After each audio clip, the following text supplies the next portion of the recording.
Good morning, everybody. It is 10 o'clock on this April 25th. Glad you could join us. Of course, this is the First Alert Desk. Want to make sure you are caught up on all the news making headlines this morning on this Tuesday, and there are some things you might want to chime in on today, okay? So, as always, if you're watching on our Facebook page at Lana News First, if you're watching on my Lana Harris News Facebook page, I should be able to see your questions, comments, concerns, and I'll shout you out as we go along here. So we'll start off with something that we were expecting throughout the morning, okay? President Joe Biden said he was going to make a huge announcement about his presidency, and he ended up doing that. It is official. He is going to run again with Vice President Kamala Harris as his running mate. He released a video, okay? So we're going to show you just a little snippet of that. I know what I want the answer to be, and I think you do too. This is not a time to be complacent. That's why I'm running for re-election. Okay, so there was, again, that was just a snippet of it. We have the full video on our website at LanaNewsFirst.com. Of course, you can find it on our app as well. But the announcement came with that video. It was called Freedom, and it was released exactly 4 years after his announcement for the 2020 presidential race. So Biden might actually benefit from a possible rematch against President Trump, former President Trump, I should say. According to a recent poll, Biden has an estimated 3-point cushion over Trump, something he doesn't have against a non-candidate Florida Governor Ron DeSantis or a generic Republican hopeful. Okay, so just that over former President Trump. That's according to two sources briefed on the matter.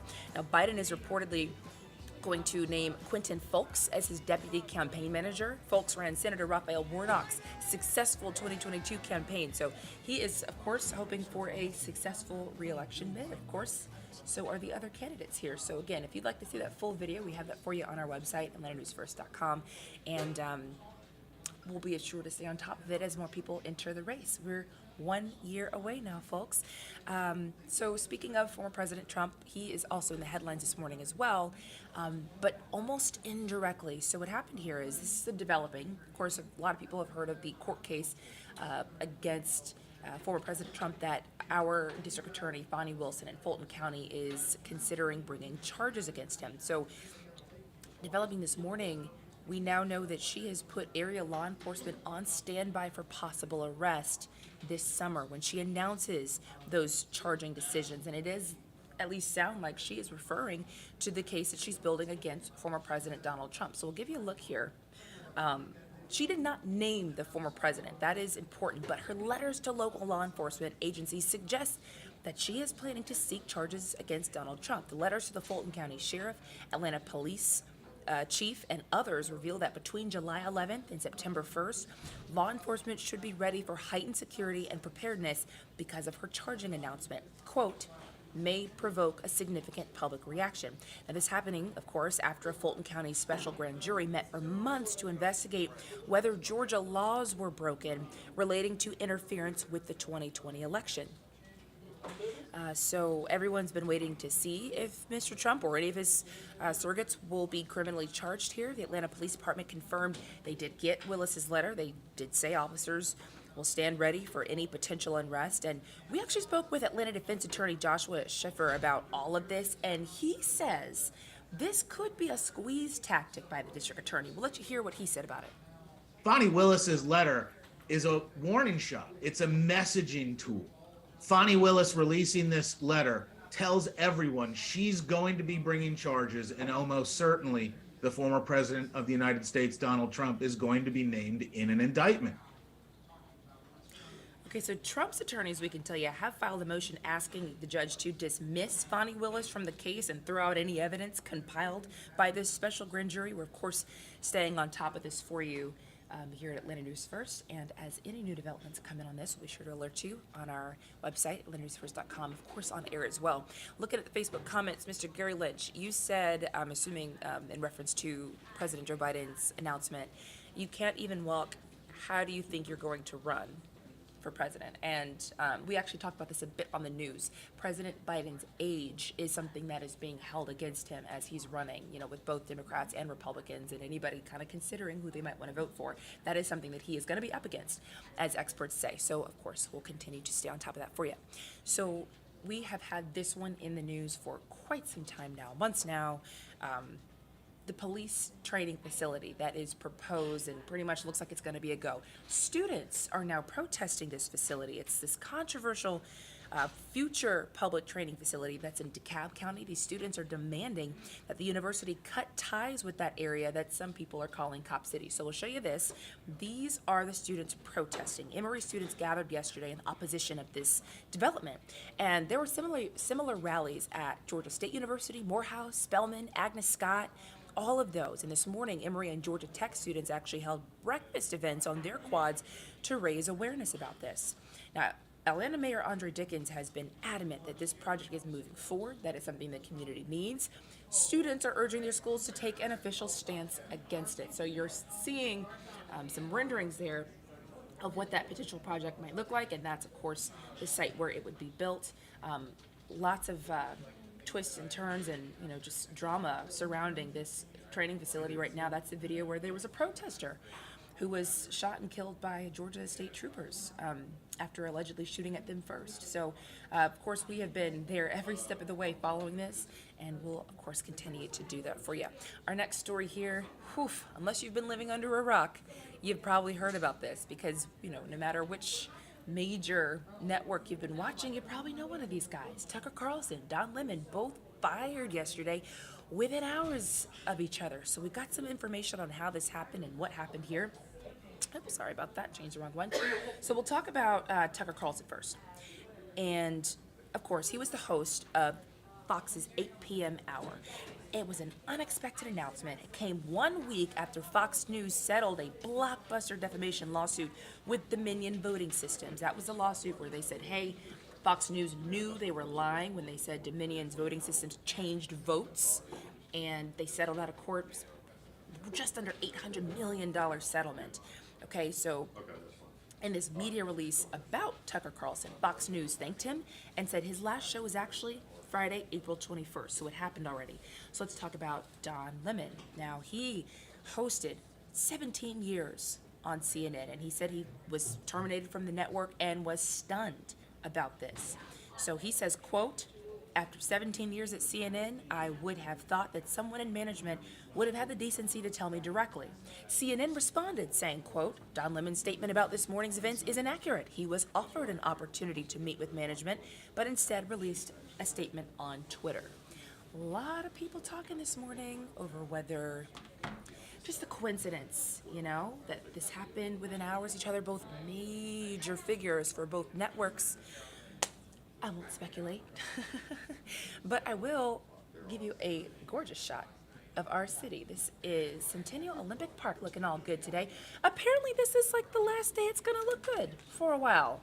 I'm pretty bummed about it, Courtney. Yeah, it's not going to be great.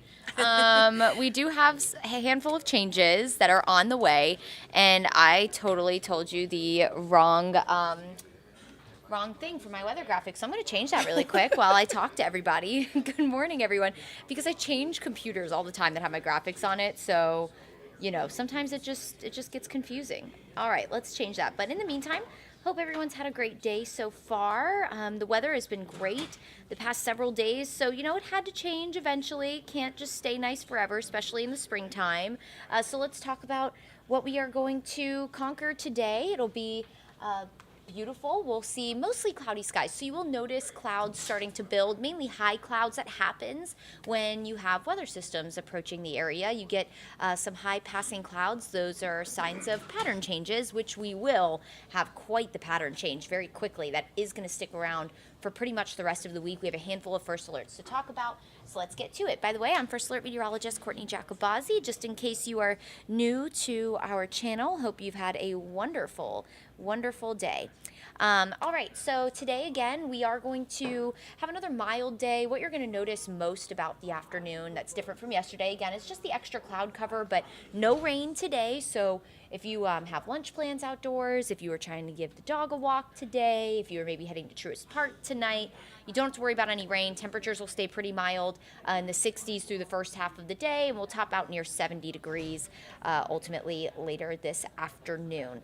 So as we go through the day, we are going to see some changes. And again, because I have the different little Macs, let's do this really quick. Hang tight, everybody.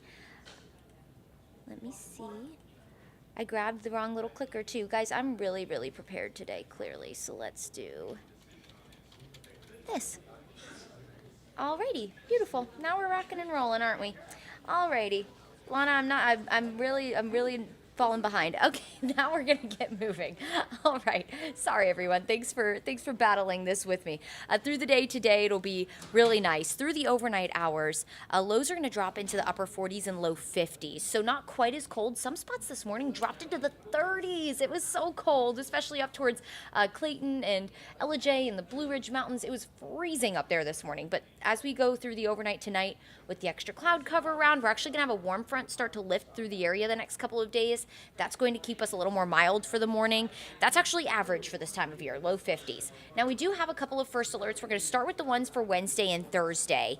Moderate impact on your day. Essentially what's going to happen is we're going to have ripples of energy. We call them short waves. They're, again, just waves of energy that are going to roll into the area and bring us waves of scattered showers through the day. I will say, with these short waves, models have a really hard time pinpointing exactly when and where they're going to happen. So just have the umbrella handy, because we know that waves of rain are going to roll through starting tomorrow morning all the way through Thursday. So we kind of get stuck in this same pattern.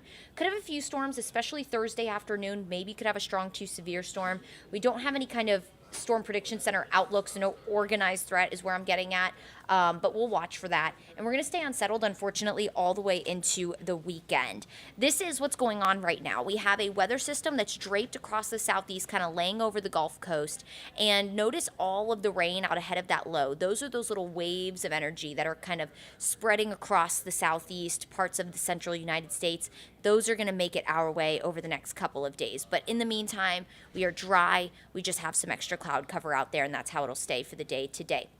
As we head into tomorrow morning, maybe a few showers tomorrow morning. So we'll kind of back this up here for you. As you're headed to work tomorrow, notice a few scattered showers will be possible. So just take it easy on the roads tomorrow morning. And then it does look like our first wave of rain will come late morning into the early afternoon. So this will impact those of you who have lunch plans tomorrow. If you're picking up the kids from school tomorrow afternoon, you might run into a few showers that could be heavier at times. We'll have plenty of moisture in our atmosphere, these little waves to work with, little waves of energy, I should say, to work with. So that is going to leave us with the chance for maybe some slightly heavier downpours. Now, Thursday, at this point, our warm front is going to be lifting north of the area. So notice that band of rain to our north. That's all along that warm front. And we will be warmer to round out the week as that warm air surges in underneath that warm front. Just like behind cold fronts is cold air, behind warm fronts is warm air. So expect some warmer days, but with that is also going to come more rain. So it looks like Thursday we could have a few light showers for the first half of the day, but notice as we start to heat up, we call it diurnal, so heat of the day, showers and thunderstorms, those will start to bubble up through the day. Again, could maybe have a strong storm or two for Thursday afternoon and evening, but for a lot of us it will be a fairly rainy commute home on Thursday. That is another first alert. Again, we have a first alert Wednesday and Thursday. We are giving you that heads up. You're going to need the raincoat, going to need the umbrella, and just pack your patience on the roads. Be very careful as you're making your way out and about the next several days. I didn't check in on Facebook to see if we had anybody saying hello. Let me know where you're watching from, as always. Would love to know. So let me get back to my graphics quickly. So as we go through the next several days, we have the first alert tomorrow and Thursday. So as I mentioned, enjoy the dry day today. We have quite the wet pattern setting up, but it had to come back eventually. The rain had to come back eventually. We had a beautiful stretch of dry days, but we need the rain every once in a while. It's good for us. Friday, we'll keep about a 40% coverage of rain. Looks a little drier. And as we head into Saturday, Saturday mainly looks dry through the day. It's the evening. So if you have any Saturday night plans, of course, we have a lot going on here in Atlanta over the weekend. We have the Taylor Swift concert, which is indoors. But if you're heading out to that and then, you're going out after, you're trying to head home after, might be a little rainy Saturday night. And then into Sunday morning, we'll keep rain. Some models are hinting that we could get some wraparound moisture around this low pressure center that's going to essentially be a part of the weather system bringing us the rain. That might have been a little hard to follow. Just know we might have some wraparound showers that linger past Sunday morning. So it does look like Sunday is trending to be the wetter day, but we will fine tune that through the week. So really important to have the First Alert Weather app because this forecast is going to be very fluid just with the setup we have. Again, models struggle with this setup that we have in place right now. We have a lot of upper level features to work with, and models just don't do as well with those, unfortunately. So we do our best to analyze what's going on and kind of compare and see trends, but Again, this is a pretty fluid forecast. So just, First Alert Weather app, great. We will continue to keep you updated on it all day long. Full team of 7 meteorologists here to kind of take a look and keep you posted, keep you informed, keep you aware. But that first alert for Saturday and Sunday as well. Again, with Saturday mainly looking an evening rain event. Sunday could linger into the first half of the day. And then sunshine finally returns on Monday. So overall, a really nice start to the work week. But here's look those rainfall totals we could pick up. I don't think we're necessarily worried about flash flooding right now because this is all going to be over a span of 5 days, Wednesday, Thursday, Friday, Saturday, Sunday, so 5 days.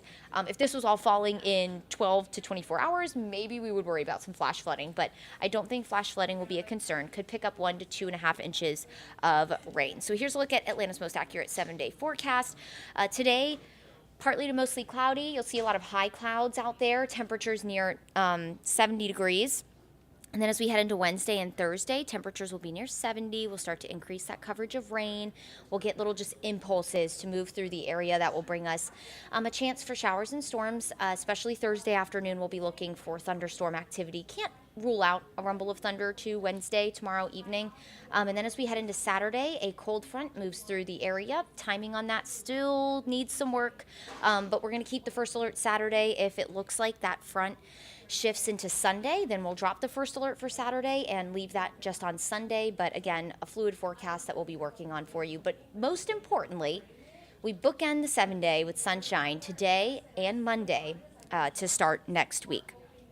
All right, so let's do a new series that we have. We are going to talk about the 7-day, of course. That's what this is for. But we're starting something new for you. We're going to bring you some more hyper-local forecasts and some just more fun weather stories for our meteorologists to just nerd out on and teach you something new. So first, we're going to start with weather where you are. Today, we are going to focus on Cobb County. Of course, we have a lot going on in Cobb County with the Braves game going on tonight. So figure if you're headed to any of the games of the series over the next several days, we just want to keep you informed on the forecast. So let's single out Cobb County here. Marlins are back at Truist Park tonight to play the Braves, which was a shutout yesterday. Okay, 11-0.